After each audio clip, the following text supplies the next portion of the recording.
Ladies and gentlemen, welcome back to the Smart Tank Revolution. Where we always kick out at 2. I am your returning host. I am a revolutionary. I am a visionary. I am the retard in the background. I am Joey freaking Business. And once again, we are joined by... the benevolent, intelligent... Bitch! Mr. Tony Wonderful. The excellence of elocution. Not right now, you're not. Not at all.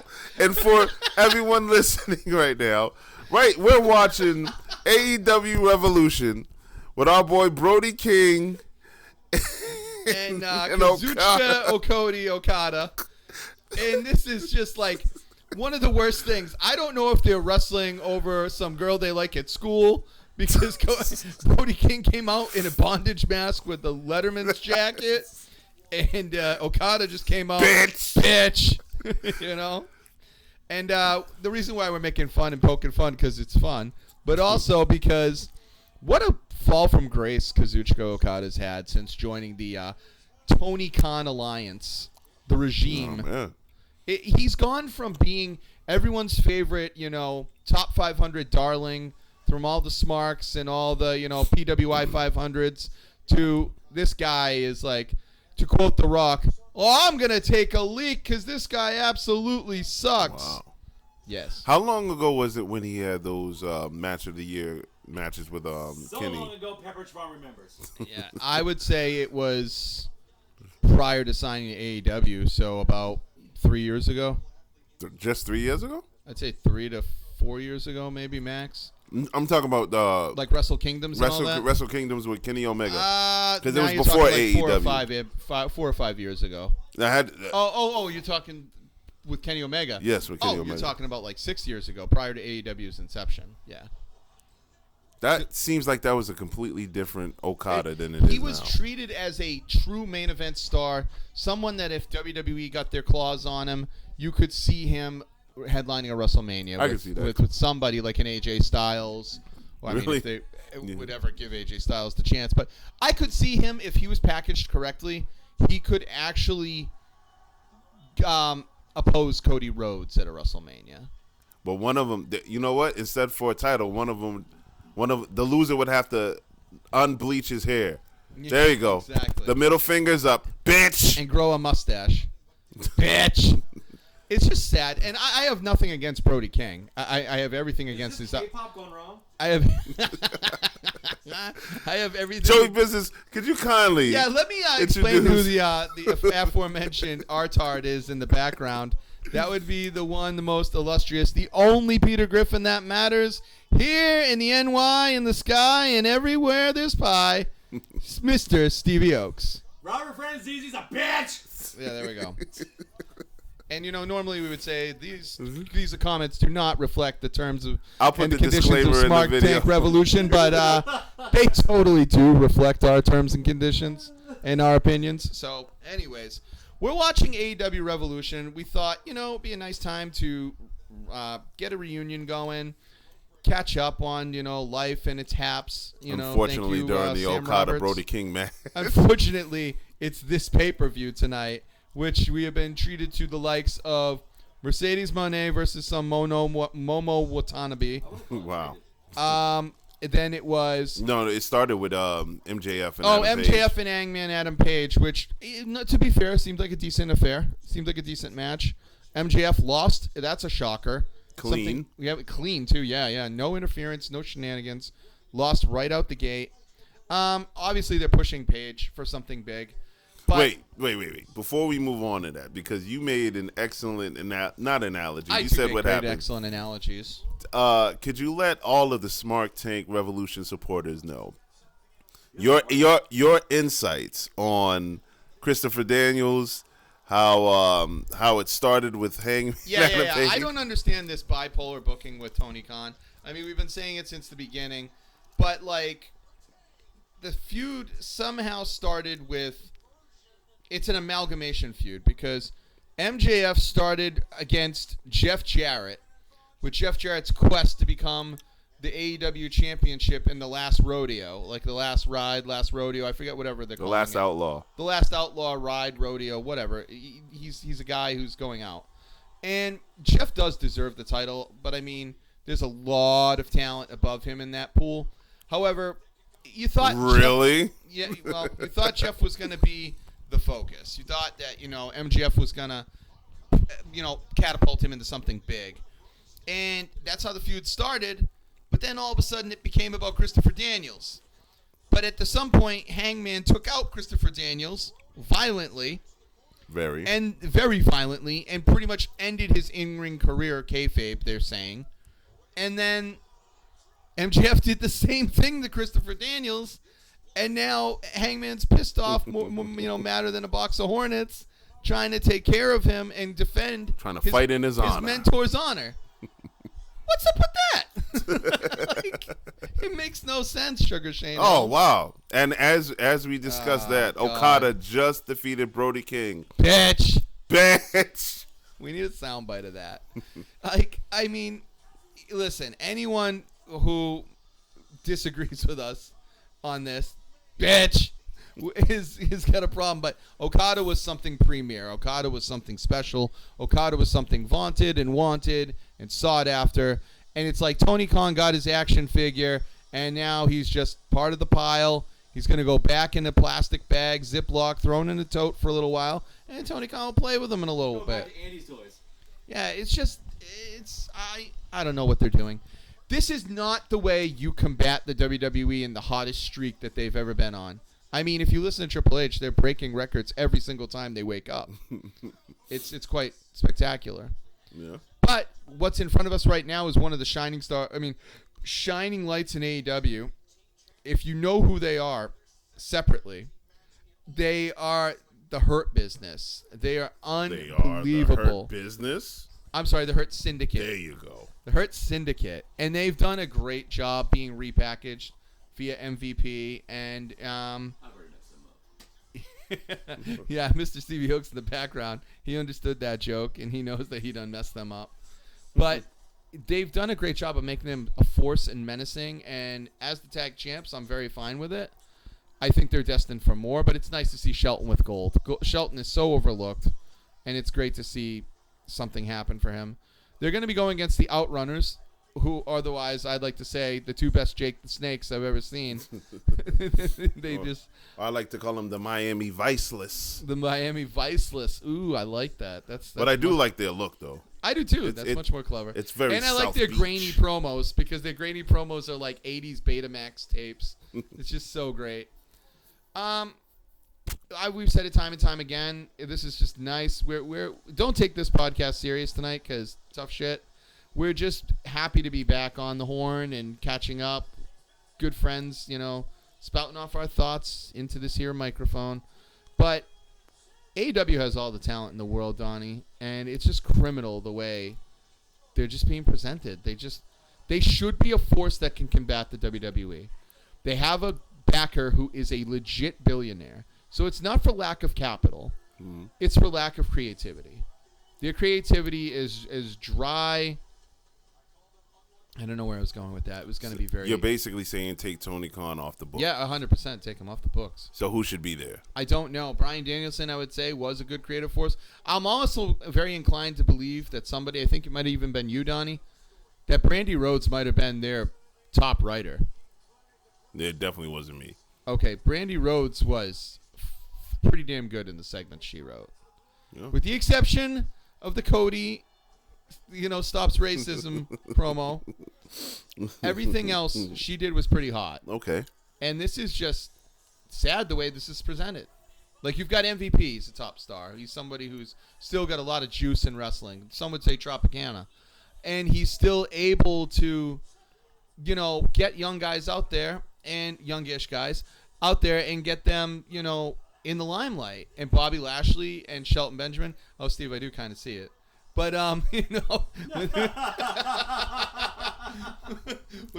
wearing the same exact title. But, bitch. You see how I'm going to fuck it up? wait. You have to edit this one. This is This is raw, uncut, unfiltered, unedited. Wow. I mean, they are both jacked and bald, so I mean. And what other character? MVP, right? What other glaring characteristic do they have that they both share, Donnie? They both wearing black and gold, so I mean, I can see. But no, it's just tonight's night is supposed to be Adam Copeland versus John Moxley. Oh, is that the DOC? That is the DOC. It is. John Moxley for the AEW World Championship. And I'll be honest with you, I just don't care anymore. Like, I'm watching this because we're catching up. They've actually beaten me down to the point where, like, I have a really bad pit in my stomach what's going to happen tonight. There's two opportunities, and I hope I'm wrong on Leo both. Rush? Yeah. And Action Andrade? What is it? Action Andrade, yeah. I hope I'm wrong on this, but here's my two scenarios. Number one, Moxley retains with the help of a debuting new member, which is what always happens. I don't think there's anybody on the free market that could move the needle, that could make a buzz, that can do anything. Let's just put it this way. Adam Copeland can't move the needle? No, I'm talking if Moxley retains with the debut of somebody new to the Death Riders, is what I mean. Let's say Moxley retains, and it's via the addition of somebody new to the Death Riders. Then the addition better be Shane McMahon. That's what I mean. You know, you push Wheeler Yuta in a wheelchair out the door, and he gets hit by a car or something, and they need to fill his shoes. What do you have against Wheeler Yuta, bro? Like, you just want him to die a tragic, horrible death. Kayfabe. Listen, Mickie James got hit by a bus once, and she lived. She's a dead woman. Hey, listen, Darby Allin got hit by a bus. But that was real. So there's a difference. He crashed the car. That was real too. But the thing is, I'm trying to go with the thing. No, so like the scenario is Moxley retains with the help of a new member. You know, NWO booking 101. New member help comes in, strengthens the odds, strengthens your roster. You win, you go on your tear even more. But like you said, it damn near better be Shane McMahon, because who else is out there that will even spark a buzz? Because let's just say there was some little thing that happened in the world of professional wrestling about a week ago. It was very minute. You might have heard it in some certain circles. You might have seen a meme or two about it. Mm-hmm. But one John Q. Cena turned heel. And because of that mic drop, there's nothing that can be done in the world of professional wrestling right now without letting things cool down that can even make a blip on anyone's radar. Incorrect. Nothing. What do you mean incorrect? Bret the Hitman Hart can walk out that stage right now to a huge pop. And he could cut give me the the best sleep I've been promo in waiting the world. for about 15 weeks. Yes. But can we talk about this for a second? How it looks like, you know, two black guys walked into an Alabama bar and brawl broke out. The racist comments of one Stevie Oaks does not. Yeah, this is how it feels. It's like two Hogans getting their wish. Paul Hogan and Hulk Hogan. This is a knife. What are you gonna do, brother? You got my drink wrong. All right, I apologize. This podcast's off the rail, but we're keeping it because this is gonna be one acid trip. But no, so that's the first scenario. Moxley retains via the help of a new debuting member. Blah, boring, who cares?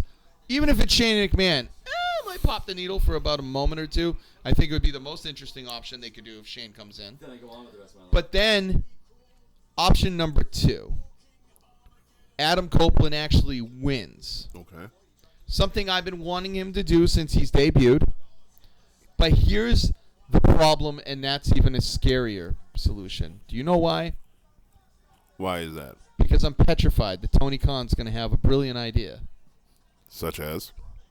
Be the first. Adam Copeland's going to win. And one Christian Cage is going to come down and cash in the contract on him immediately. Just like he did with the what's it called? The TNT title.